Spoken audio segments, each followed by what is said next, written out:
에베소서 1장 3절에서 14절입니다. 같이 읽겠습니다.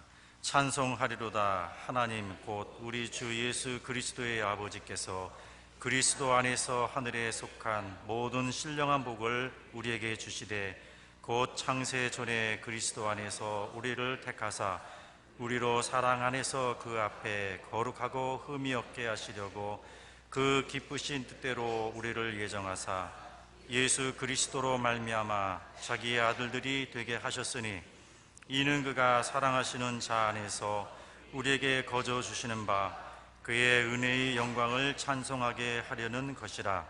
우리는 그리스도 안에서 그의 은혜의 풍성함을 따라 그의 피로 말미암아 속량 곧 죄 사함을 받았느니라. 이는 그가 모든 지혜와 총명을 우리에게 넘치게 하사 그 뜻의 비밀을 우리에게 알리신 것이요 그의 기뻐하심을 따라 그리스도 안에서 때가 찬 경륜을 위하여 예정하신 것이니 하늘에 있는 것이나 땅에 있는 것이 다 그리스도 안에서 통일되게 하려 하심이라. 모든 일을 그의 뜻의 결정대로 일하시는 이의 계획을 따라 우리가 예정을 입어 그 안에서 기업이 되었으니 이는 우리가 그리스도 안에서 전부터 바라던 그의 영광의 찬송이 되게 하려 하심이라.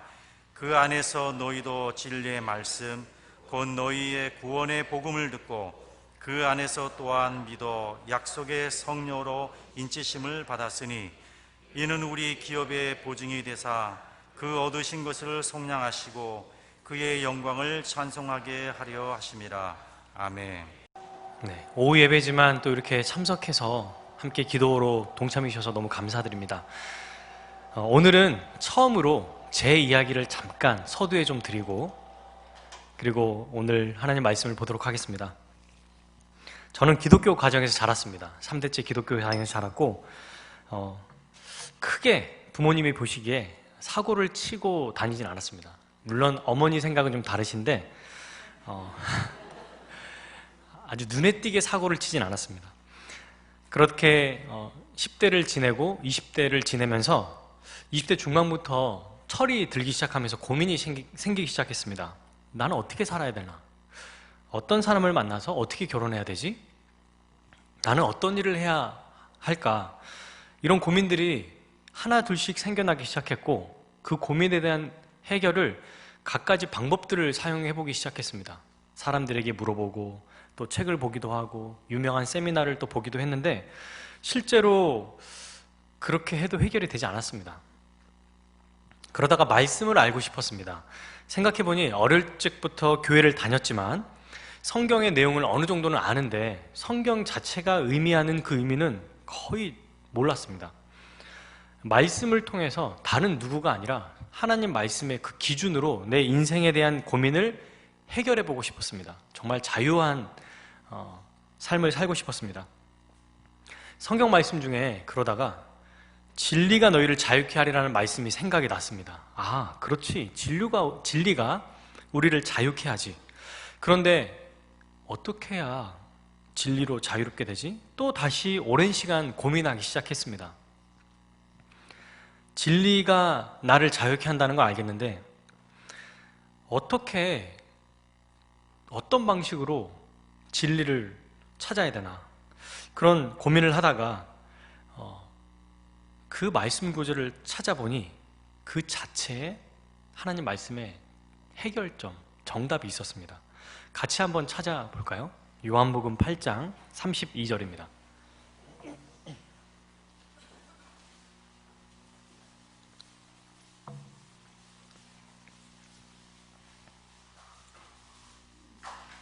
간단한 구절이라 이렇게 읽어도 좋겠습니다. 같이 읽어보겠습니다.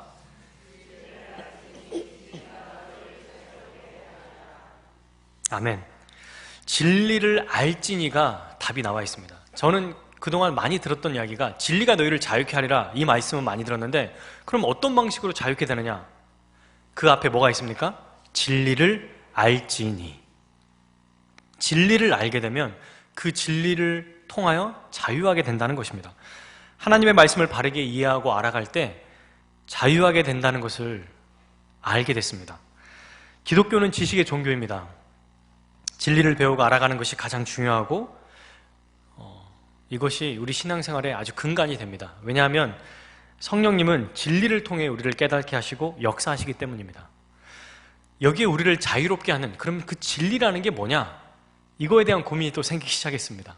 그래서 요한복음을 읽다 보니 진리는 하나님의 말씀인 성경이다. 그런데 성경 전체로 보면 이게 아마 예수 그리스도가 아닐까라고 생각하면서 조금 더 찾아보니 요한복음 14장 6절에 이렇게 구절이 되어 있습니다. 우리가 잘 알고 있는 것. 이건 찾아보셔도 되고 안 찾아보셔도 됩니다. 제가 읽어보겠습니다. 요한복음 14장 6절. 예수께서 이르시되 내가 곧 길이요 진리요 생명이니 나로 말미암지 않고는 아버지께로 올 자가 없느니라. 성경을 통해 예수님을 알아가고 배울 때 자유하게 된다는 것입니다. 그래서 저는 저처럼 인생의 해결점을 찾지 못하고 고민하는 사람들에게 제가 진리를 갈급하고 공부하고 배워가면서 받았던 그 자유를 누리게 하고 싶었습니다. 세상의 지식이 아니라 하나님의 말씀으로 참된 자유를 많은 사람들에게 누리게 하고 싶었습니다. 그래서 목회를 결심하게 되었습니다. 신대원에 들어가서 공부를 하던 중 여기서 또 한 번 만약 목회 회심이라는 게 있다면 저는 신대원 들어와서 한 번에 또 사건이 있었습니다. 이 사건을 통해서 저의 삶의 계획이 송두리째 완전히 바뀐 것입니다. 신대원 1학년 2학기 때 아나톨레라고 하는 성경 연구, 학교에 있는 성경 연구 동아리입니다. 여러 가지 동아리 중에 성경 연구하는 이 단체, 동아리가 있는데 그곳에 들어갔습니다. 그리고 그곳에서 매주마다 성경 연구를 하고 복음을 듣고 처음에는 별거 없겠다라고 생각하고 교만한 마음에 뭐 다 아는 얘기 또 얘기하고 있네 라는 생각으로 듣다가 어느 날 저희 아나톨레 대표 목사님이신 이영 목사님이라는 분이 MT 때 복음 강의를 하시는 겁니다. 신대원의 MT는 보통 노는 게 아니라 뭐 3-4시간 성경 공부하는 거 혹은 가르치는 거, 이걸 MT라고 하는데요.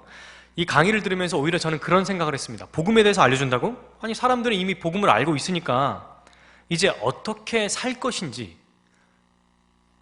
방법을 알려주는 게 더 중요하지 않나? 복음을 이미 알고 있는데 제대로 살지 못하는 사람들에게 뭔가를 바꾸도록 오히려 그들을 좀 동기부여하거나 그들에게 뭔가를 알려줘야 되지 않은가? 사실 저는 이런 생각과 고민을 한참 하고 있었습니다. 그때 강사 목사님이 복음에 대해서 설명하다가 저희에게 앉아있는 모든 우리 학생들에게 그때 남짓 한 20명, 30명 정도밖에 되지 않았거든요. 그곳에서 뭐라고 하셨냐면 이 중에 말씀 자체만을 가지고 복음에 대해서 한번 설명해봐라 라고 말씀하셨는데 제가 그때 해모로 머리를 한 대 꽉 맞은 것처럼 머리가 새하얘졌습니다. 아니, 차라리 나한테 삼위일체에 대해서 한번 물어보시지, 예정론에 대해서 한번 물어보시지, 예수 그리스도의 신인성에 대해서 한번 물어보시죠. 왜냐하면 제가 우리 우이동교회 오기 전에 교리적으로 굉장히 탄탄한 교회 청년부에 있었고 그곳에 목사님께 추천서를 받아서 전도사가 되었고 그 교회에 사역을 하고 있었습니다. 그래서 신대원에 다니는 모든 동기들이 굉장히 저를 부러워했고 그리고 그 교회에서 나오는 출판사의 책으로 많이 공부하고 있었던 때였기 때문입니다. 항상 자랑스러웠고 교만했고 그런데 성경만 가지고 복음을 말해보라고? 저는 사실 하나밖에 생각이 안 났습니다. 예수님 믿으면 천국 가는 거? 믿음이 뭐냐라고 물어볼 때 한마디로 정의할 수가 없었습니다. 신학적으로는 말할 수 있겠는데 구원의 서정 해서 막 얘기할 텐데 그거 말고 성경 자체로 이야기를 해봐 라고 할 때 정말 한마디도 하지 못했습니다. 그리고 그때 제가 신대원 다니면서 많은 저만의 계획들을, 부푼 꿈을 가지고 있었는데 그 계획들을 다 버렸습니다. 성경을 제대로 공부해야겠다. 다른 거 다 하면 뭐하나, 성경을 제대로 모르는데 내가 인문학도 부족하고 역사도 부족하고 철학도 부족하고 과학도 부족하고 여러 가지 스피치 많은 것들이 부족한데 성경을 더 알아야겠다. 이렇게 마음을 먹었습니다. 그리고 그때부터 지금까지 계속해서 이 아나톨레라는 단체에서 성경을 연구하고 있습니다. 이 아나톨레는 30년 된 성경 연구 단체입니다. 목회자와 사모를, 한국에 있는 목회자와 사모, 이 교회를 말씀으로 잘 세워서 성경적인 지도자, 성경적인 교회로 자라가도록 돕는 단체를 아나톨레라고 합니다. 현재 총신 신대원을 비롯해서 16개 신학대학원에 전국의 70개 이상의 목회자와 사모님들의 모임이 매주마다 열립니다. 월요일마다 모여서 목사님들끼리 모이고 사모님들끼리 모여서 말씀으로 계속해서 훈련해 나가고 배워가는 그런 모임이 있습니다. 이 사역을 위해서, 이 사역이 돌아가게끔 하기 위해서 자비량으로 헌신하는 40명의 간사님들이 있습니다. 저 또한 신대원을 졸업하고 이 사역의 귀중함과 사명을 깨달았습니다. 그리고 졸업 후에 1년 후 아나톨레 간사를 지원했고 지금까지 간사로 사역하고 있습니다. 제가 우이동교회 처음 왔을 때도 이대 원로 목사님이신 허영 목사님께 면접할 때 그런 말씀을 드렸습니다. 저는 아나톨레라고 하는 곳에 간사를 지원할 겁니다. 그래서 수요 예배는 나오지 못하고 대신 금요, 토요일, 주일은 올 수 있습니다. 하지만 제가 파트로 일하지만 계속해서 말씀을 연구하는 것이 결국에는 우리 교회 성도님들에게 갈 것이고 아이들에게 더 풍성한 말씀으로 갈 거라고 생각합니다. 이렇게 말씀드렸더니 굉장히 기뻐하시고 흔쾌히 좋아해 주셨습니다. 제가 처음 우이동교회 왔을 때 저를 굉장히 반갑게 맞이해 주셨던 분들은 문홍영 목사님 그리고 전성훈 전사님이셨는데 그때는 교회를 잘 못 찾았습니다. 제가 눈이 너무 많이 왔었고 수유역에서 내렸는데 버스를 반대로 타고 여기가 대체 어디지? 네이버 지도를 찾아서 봤는데 거꾸로 간 겁니다. 그래서 다시 내려서 건너서 다시 오고 당시에 제가 개포동이라고 하는 곳에 잠깐 살고 있었기 때문에 그곳에서 초행길이 2시간 반 걸렸습니다. 지하철에 버스에 잘못 타고 내리고 그래서 내렸는데 정거장에 딱 내렸는데 못 찾겠는 거예요, 교회를. 그래서 네이버 지도를 켰습니다. 여기 앞에 조금만 나가면 그 GS 예전 세븐일레븐 있었던 곳 있지 않습니까?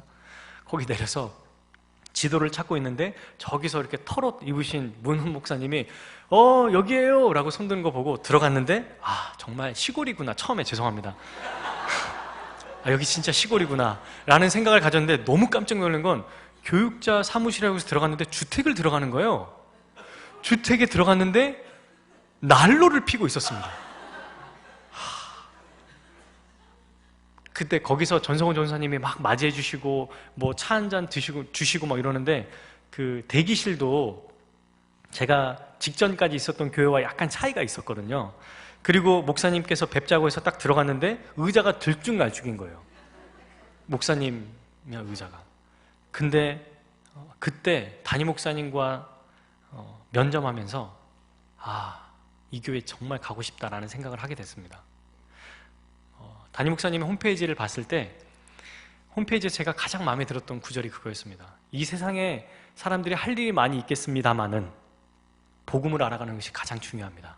그 구절 하나 보고 이 교회다라고 생각했고 그리고 목사님께서도 저를 흔쾌히 받아주셨습니다.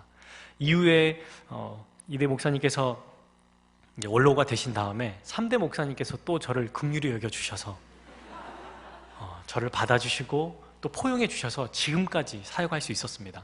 제가 초등부 저희 선생님들에게 항상 했던 말씀이 있습니다. 드렸던 말씀은 이 교회를 저는 마지막이라고 생각합니다.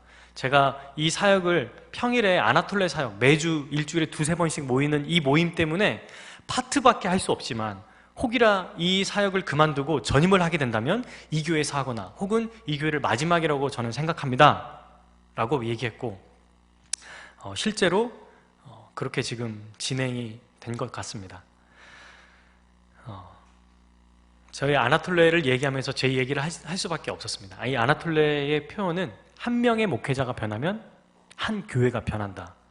이 표를 가지고 30년 동안 말씀을 가르치고 있습니다. 매주 화요일마다 경기도 용인 양지에 가서 학생들을 만나고 오히려 그들에게 이제 점심을 사주거나 커피를 사주면서 모임을 하는데 때로는 3명, 2명이 올 때가 있습니다. 그래도 2교회가 모인 겁니다.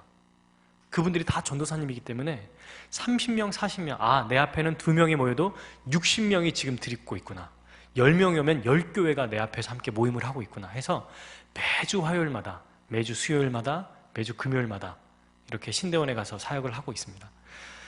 그렇게 사역을 하면서 아나톨레 간사 수련을 하다가, 간사 수련회 때도 뭐 다른 게 없습니다. 하루 종일 오전에는 성경 연구를 하는데 그때 본문이 에베소서였습니다.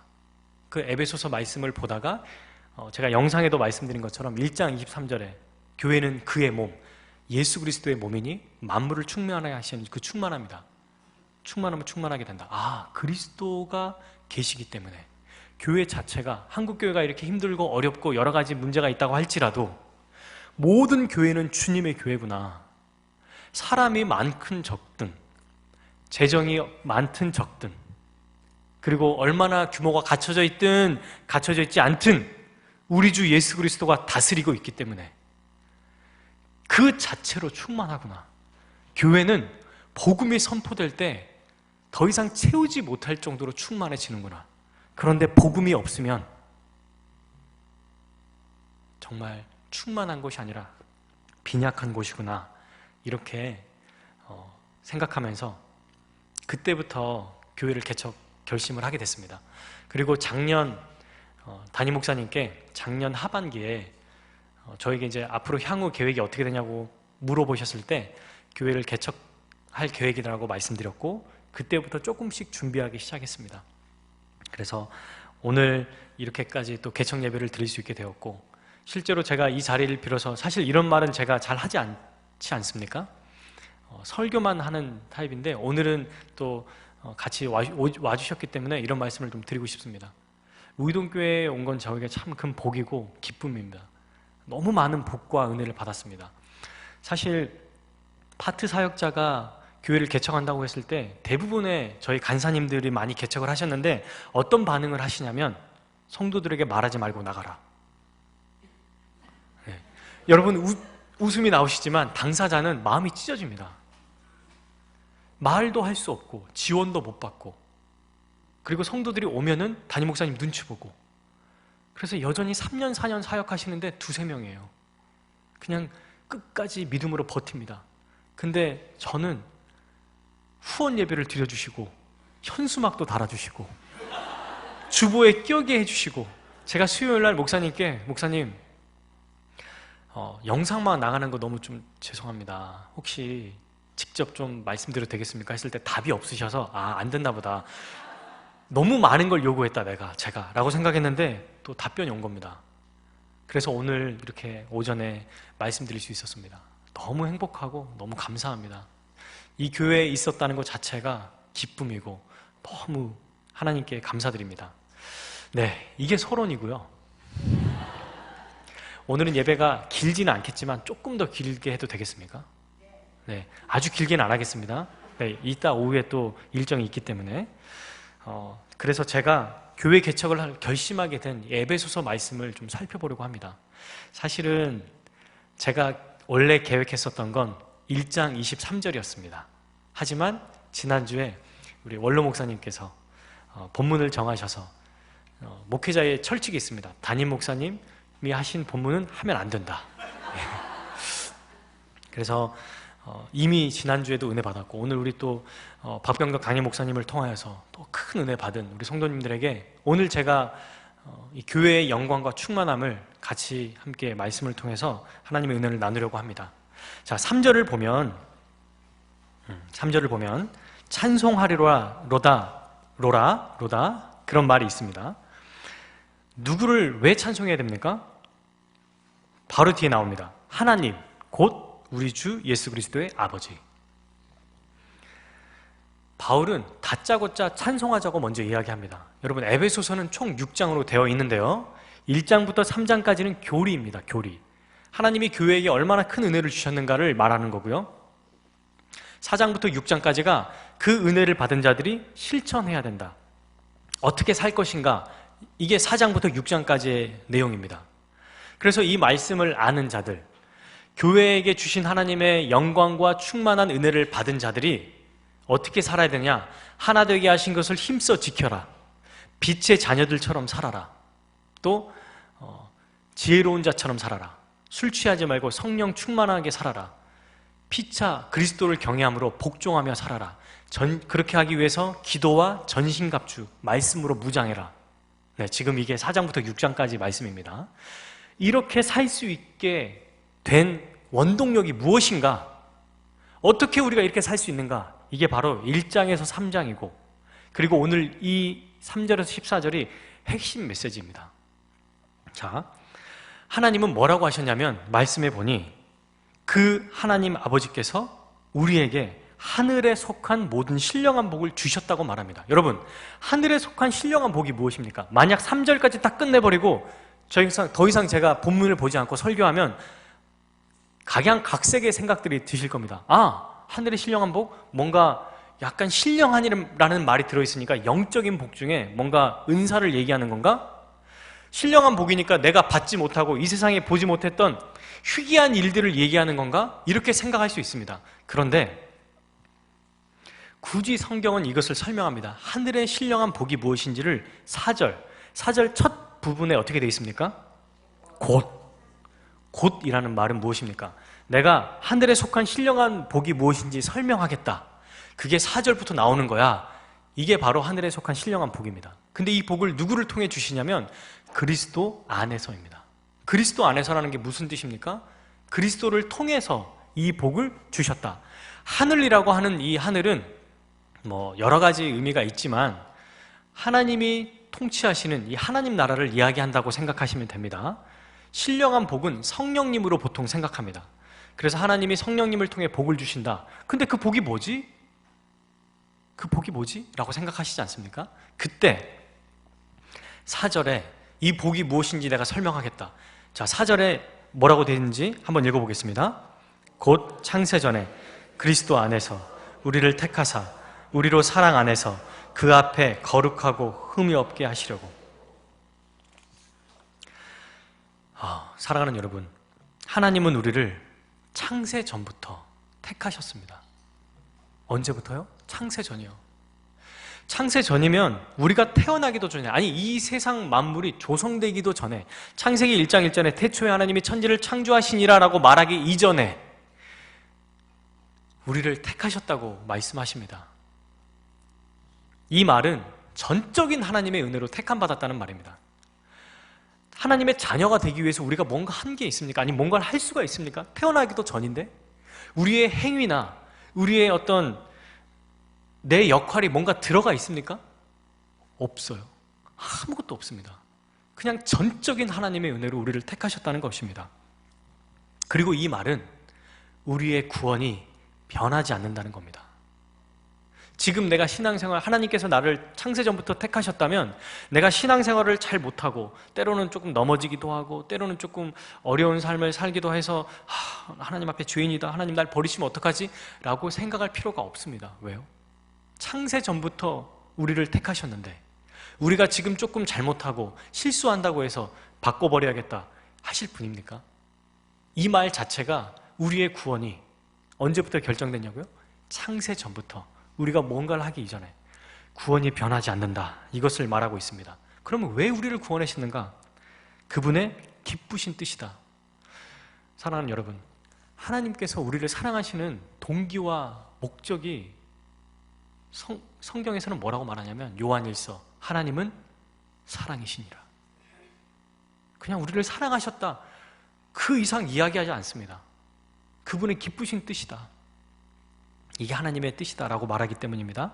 두 번째로는 우리를 거룩하고 흠이 없게 하시려고 우리를 택하셨습니다. 이게 무슨 말이냐면 거룩하게 한다. 하나님의 자녀가 되려면 반드시 죄가 단 1도 없어야 되지 않습니까? 그래서 우리를 거룩하게 만들고, 그냥 거룩하게 만들어서 칭의, 의롭다함을 얻었다는 것뿐만이 아니라 흠이 없게 하시기 위해서 계속해서 거룩한 삶을 또한 살아가는 것을 보시기 위해서, 이게 헬라어 영어로 보면 계속되는 용법이거든요. 한 번 의롭다 하고 한 번 네가 흠이 없다라고 말하고 끝나는 게 아니고 계속해서 그렇게 거룩한 하나님의 백성으로 살아가는 것을 보고 싶으셔서 우리를 택하셨다는 겁니다. 그 결과 어떻게 됐습니까? 아들이 되었습니다. 우리는. 이건 오해하시면 안 됩니다. 왜 딸은 없습니까? 라고 말할 때 이건 관용적으로 하나님의 나라를 상속받는 자녀의 표현, 그래서 아들 되었다, 아들이다라는 표현은 성경에서 남녀 차별이다가 아니라 하나님 나라를 상속받는 자를 표현하는 이야기입니다. 그래서 죄인에서 아들이 되게 하는 신분이 완전히 바뀌어버린 겁니다. 우리 같은 죄인이. 조건이 있습니까? 없습니다. 오히려 죄인입니다. 오히려 죄를 짓고 있는 우리를 은혜로 이미 택하셨다는 겁니다. 이 말씀 하나만 제대로 알아도 하나님께서 나를 버리시지 않구나, 나를 내버려 두시지 않겠구나, 이걸 우리가 또 믿음으로 고백할 수 있습니다. 그러면 왜 이렇게 하셨습니까? 3절, 6절에 있습니다. 6절 한번 읽어보겠습니다.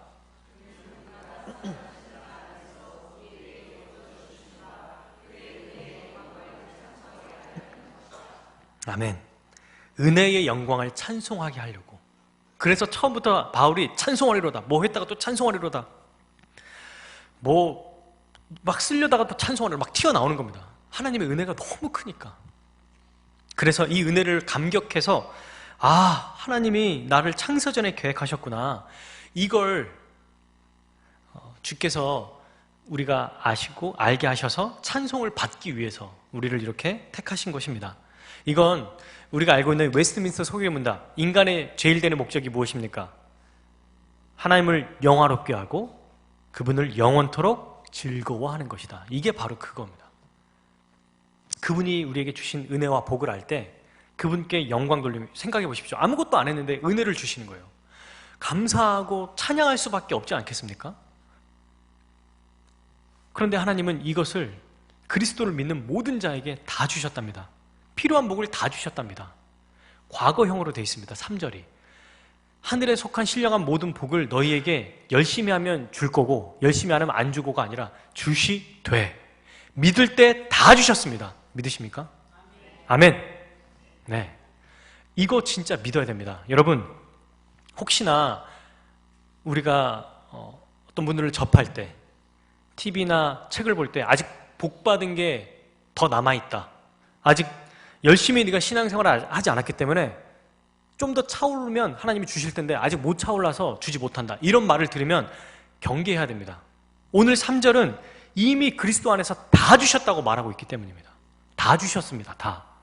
오히려 내가 참된 믿음인지 아닌지를 점검해야지, 내가 뭔가 하나님을 기쁘시게 하지 못해서, 다른 사람은 열심히 새벽기도 나고 기도도 하고 훈련도 하고 헌금도 하고 이런 데도 나오는데 나는 못하니까 나에게 이런 거 안 주는 거 아니야? 이런 생각이 아니고, 내가 참된 믿음인지 아닌지를 먼저 생각하고 그 믿음을 점검하는 것이 더 우선입니다. 어쨌든 하나님은 창세전부터 우리를 계획하셨습니다. 그리고 하나님의 뜻대로 살 수 있도록 하셨습니다. 그러면 여러분,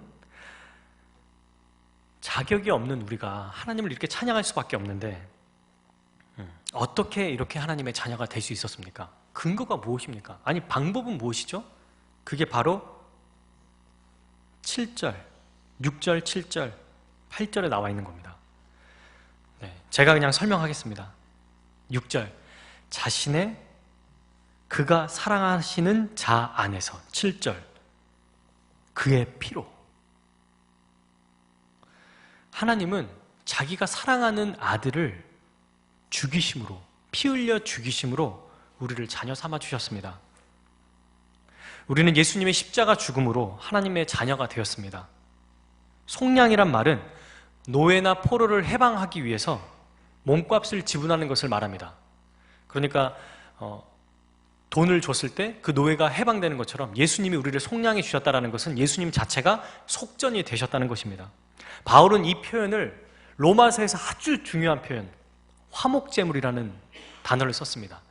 화목제물이 무엇입니까? 하나님의 죄인에게 부어지는 이 정당한 진노, 하나님의 진노를 대신 풀어드리기 위해, 대신 받기 위해 드려지는 제물을 화목제물이라고 합니다.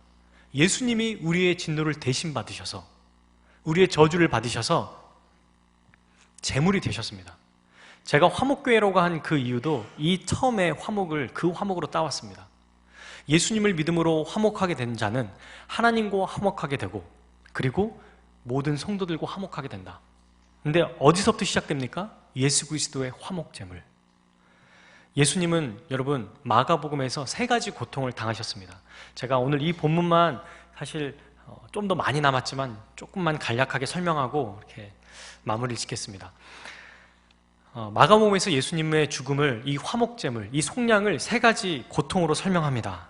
14장 27에서 52절에 보면은 마가복음, 예수님이 우리가 잘 아는 말씀, 곧 십자가에 달리시기 전에 어디에 가십니까?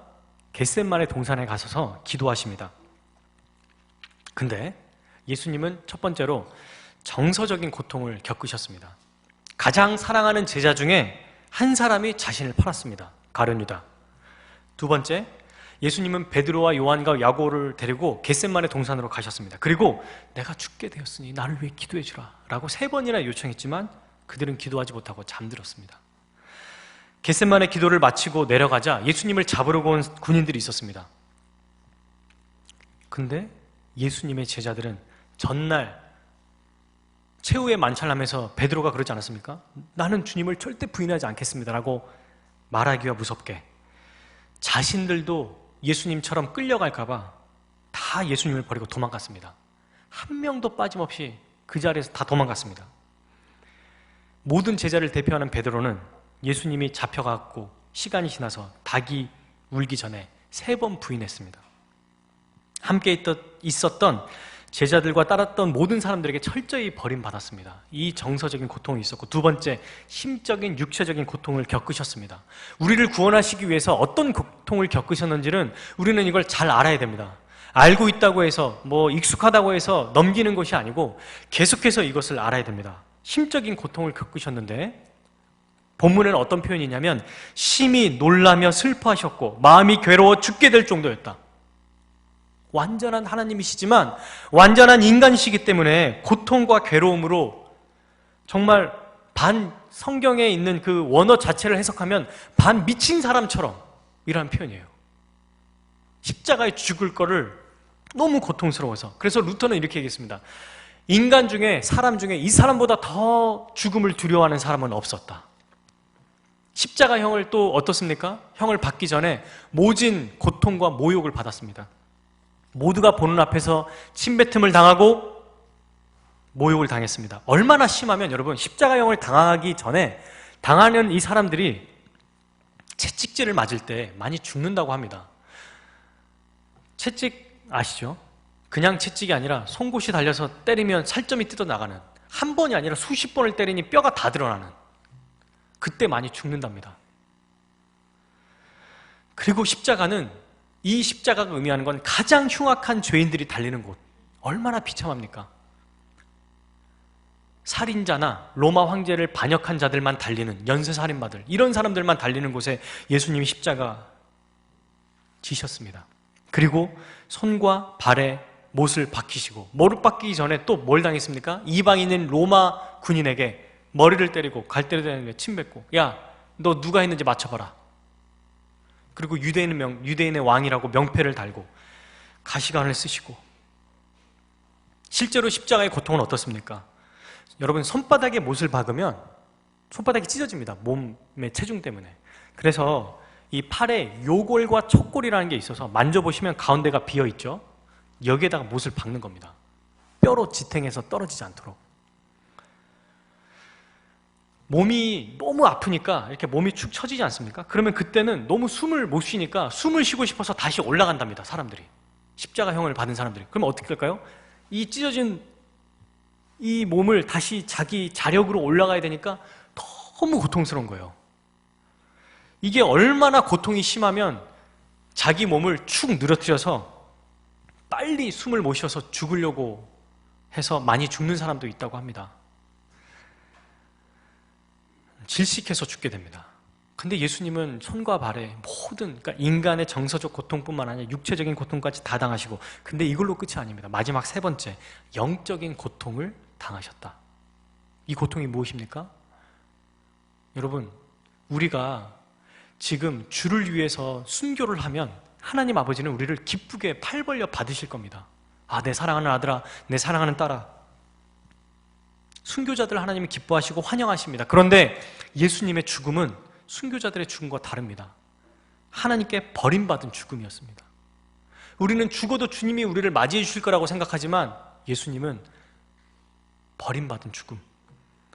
그리고 우리는 모르지만 삼위일체 하나님으로서 제2위격이신 예수님이 항상 영원전부터 함께 계셨던 아버지 성부 하나님께 버림받는 이 고통이 아주 가장 컸다고 이야기합니다. 사람들과의 관계, 그리고 인간이 겪어야 될 육체의 최고의 고통, 가장 고통스러운 게 십자가형이라고 하지 않습니까? 그리고 그 고통 속에서 차라리 누군가 나를 받아주고, 오늘날 순교자들이나 선교하시는 분들 보면은 그래도 우리 주님이 날 팔 벌려, 스데반도 보시면 주님이 팔 벌려 안으시는데 우리 주님은 아무도 편이 없었어요. 하나님이 오히려 저주하시고 그 저주를 다 짊어져서 두려워서, 얼마나 두려웠으면 주님 이 잔을 내게서 옮겨주십시오 기도하시고, 제자들에게 못 일어날 거 아는데 야 제발 깨워서 나 좀 기도 좀 해주라, 하나님이신데. 그리고 어떻게 하십니까? 이 잔을 아버지의 원대로 하옵소서. 예수님이 이렇게 십자가 화목제물이 되셔서 이걸로 우리가 자녀가 되었습니다. 예수님의 속량으로 우리가 죄인에서 의인이 되었습니다. 이 사실을 알고 기억할 때 우리가 어떻게 이 세상의 복을 탐하고 부러워할 수 있겠습니까? 우리 주 아버지 하나님이 계획하시고 우리 주 예수 그리스도가 다 이루신 이 십자가의 은혜, 이걸 기억하고 믿고 생각한다면 어찌 이 세상에 우리가 더 의지하고 이 세상의 것들을 탐할 수 있겠습니까? 예수 그리스도의 십자가만 볼 때마다 눈물이 나고 감격스러워하지 않겠습니까? 돌아가신 오카는 목사님 영화 제자 오카는이라는 영화가 있습니다. 그 영화의 한 장면 중에 안성에 있는 그 수양관을 쭉 비춰주면서 생전에 오카는 목사님이 칼 세미나라고 하는 그 세미나에 그 음성이 들리면서 그 수양관을 쫙 비춰줍니다. 거기에서 이런 말씀이 있습니다. 이런 그 대사가 나옵니다. 나는 아직도 모르겠어. 왜 예수님이 나 같은 자를 위해 죽으셨는지 나는 아직도 그 이유를 모르겠어. 바로 이게 이분이 30년 동안 사역하면서 끝까지 주를 위해 살 수 있었던 이유였습니다. 우리는 이 말도 안 되는 이 사랑을, 너무 크니까 가늠이 안 되는 이 사랑, 그거 말고 이미 너무 많이, 그거는 이미 받았고 죽으면 천국 가니까 이 땅에 있는 거 필요하니까 주십시오라고 말하면서 안 주니까 원망하고 화내고 짜증내고 불평하고, 그것이 아니라 이 십자가 복음을 붙들고 이 복음 안에 굳건히 서 있을 때 더 우리가 이 복음이 무엇인지 알고 기쁨으로 살아갈 수 있을 것입니다. 그래서 일평생 여러분 주를 위해 살면서도 이렇게 말할 겁니다. 종은 종이 해야 할 일을 했을 뿐입니다. 저는 무익한 종입니다. 저는 한 게 아무것도 없습니다. 십자가의 사랑을 아는 자는 이렇게 일평생 주를 찬양하고 감사하고 예배를 드리며 살아갑니다. 이 모든 것들을 어떻게 적용시켜 주십니까? 성령님이 인쳐주셔서 넌 내 거다. 인친다는 게 무엇입니까? 도장을 찍어준다는 거예요. 노예들 보면은 주인이 노예에게 인을 지지지 않습니까? 팔이나 이마나 이런데. 그래서 넌 누구냐? 나는 주인의 것입니다 라고 하는 것처럼 이미 완성될 하나님 나라의 복을 이 순간에도 성령님이 우리에게 너는 내 백성이다라고 확증해 주시기 위해, 예수님의 십자가 복음을 우리 것 되기 위해서 성령님이 우리를 인쳐 주셨습니다. 만약 하나님이 계획하시고 예수님이 십자가에 달려 죽으시고 끝나면 우리랑 아무 상관이 없습니다. 그런데 예수님을 믿을 때 성령님이 우리를 예수님과 연합시켜 주십니다. 사랑하는 여러분, 말씀을 맺겠습니다. 우리는 이 모든 구원의 복이 누구를 통해 주어진 것을 압니까? 그리스도. 그래서 사도 바울이 가장 많이 쓰는 관용적인 표현이 있습니다.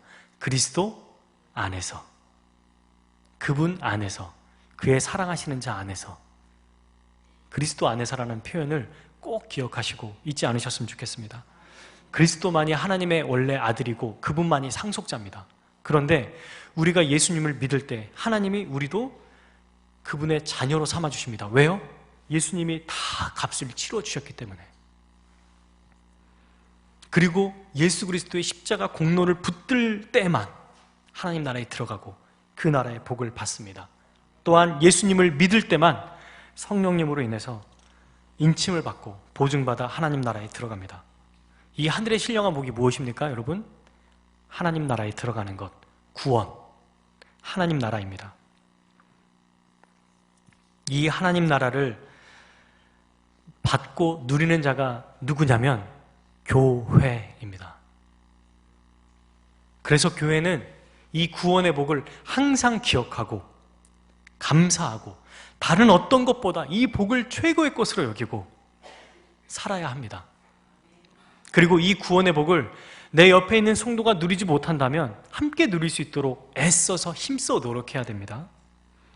그리고 이 땅에 많은 사람들이 이 예수 십자가 복음을, 이 구원의 은혜를 바르게 누리며 살아가도록 열심히 우리도 동참해야 합니다. 이 일을 하나님께서 기뻐하실 것입니다.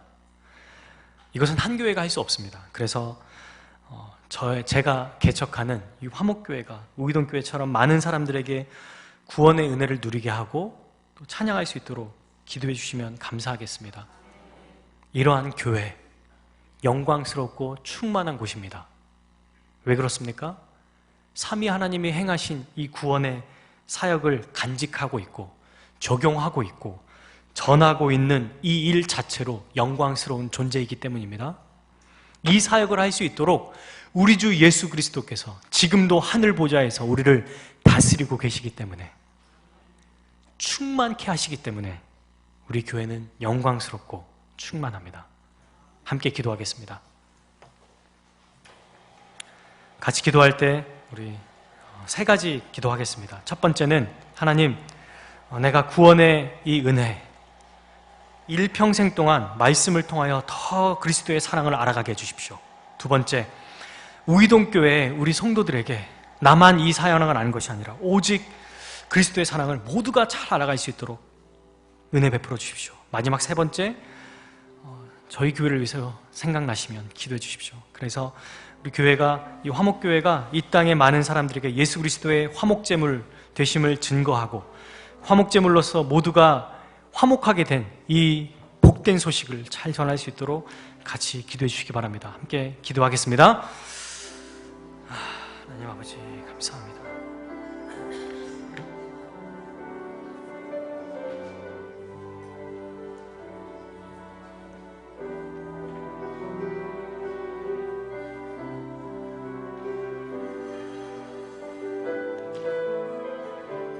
아버지,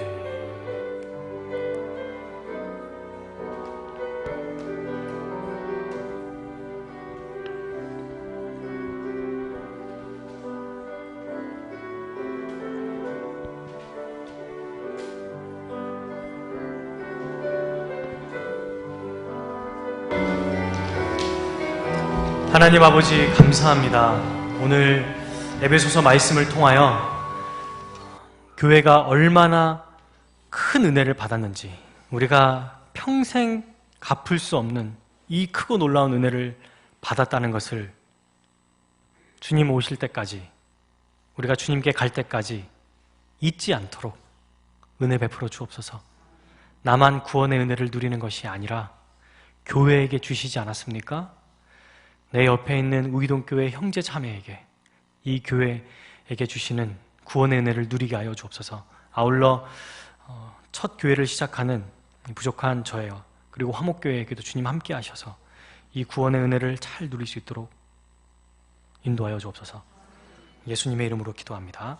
이제는 우리를 구원하시기 위해 하늘 보좌 영광을 버리시고 이 땅에 오셔서 십자가 형벌 대속적 죽음을 죽으셔서 화목제물 되심으로 속량하심으로 우리를 구원하신 우리 주 예수 그리스도의 은혜와 그의 아들을 아낌없이 내어주신 하나님 아버지의 사랑과 이 모든 은혜를 오직 믿음으로 적용시켜 주신 믿을 때에 모든 하늘의 신령한 복을 다 주시는 성령님의 교통하심이 오늘 이곳에 함께 하나님의 구원의 은혜를 기억하고 일평생 동안 찬양하고자 다짐하는 의동교회 모든 성도님들 머리 위에 영원토록 함께 있을지어다.